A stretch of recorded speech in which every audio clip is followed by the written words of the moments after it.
Hello everyone! So welcome to Humans of Indigo. Welcome back. Right, our new term is starting, so we're gonna give you guys some tips and some helps how to deal with the new term in school. Okay, so the director gave us a piece of paper here with questions that we're gonna answer. Right, and the first one is, how do you stay motivated to study? You guys wanna go?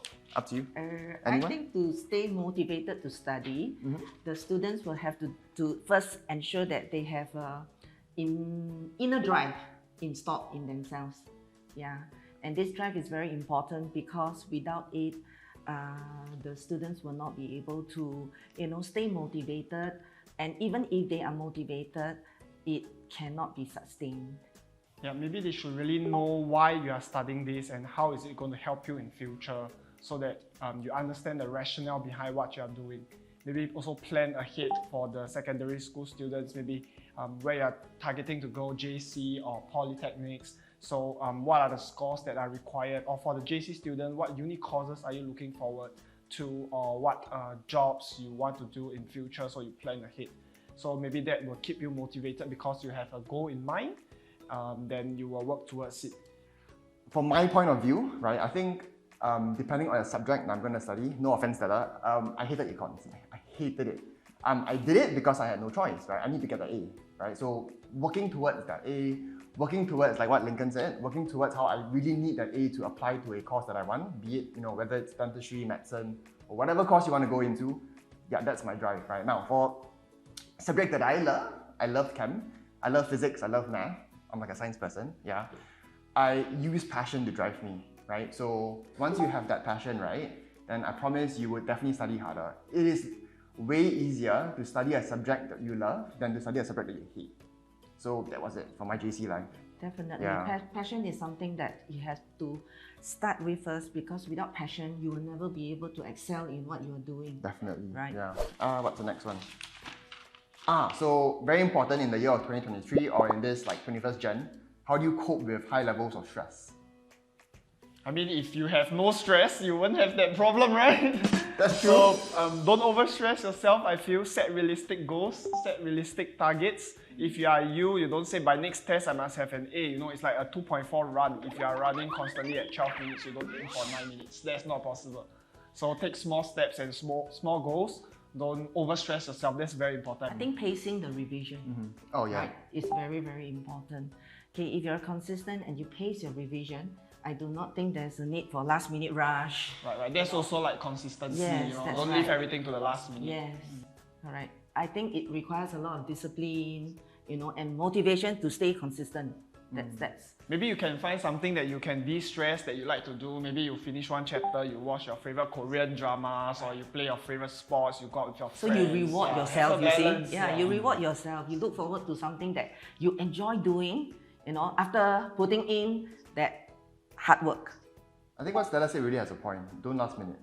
So whatever Never. subject it is, yeah, never, Never. unless it's Chinese. Kidding. But yeah, for most subjects, you shouldn't last minute, because especially very, very content-heavy subjects like econs, like math, like physics, science, right? If you last minute, there is so much to cram, and then of course builds to your high levels of stress. If you really, really need help, please reach out for help, right? There are numbers you can call, and there are helplines you can reach. But yeah, so like what Lincoln said as well, reward yourself. Relax. Take it easy, and if you want to avoid that last minute rush, then of course, then you don't last minute study.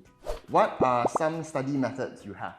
Some study methods I believe will be like writing out the summaries for every chapter, and also noting down what are your common mistakes. Like after you get back your test paper, you don't just look at the mark, look at the grade, and then just show the paper one side, right? So you can be doing very well, you can be getting an A, but definitely I would encourage you to look through your mistakes, write out whether it's like a conceptual error or careless mistakes. If they are careless mistakes, they are still not as bad. Then if they are conceptual errors, maybe you can clarify them with your teachers, then you work towards it. So I think that will help you improve for your subsequent examinations. Yeah. I think for econs, it's very important to have a mind map, right? So that you can integrate all the concepts that you learn.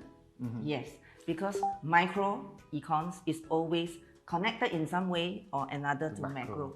Yes, and if you can see the connection, you can see the whole full picture. What they both said, I think was very legit. Mind maps, right? mind maps are super important. So when I was a very slow learner, very slow. My PSLE was like 210. I developed this study method that when I started doing it, I became a lot better when uni and did very well. So this study method was as such.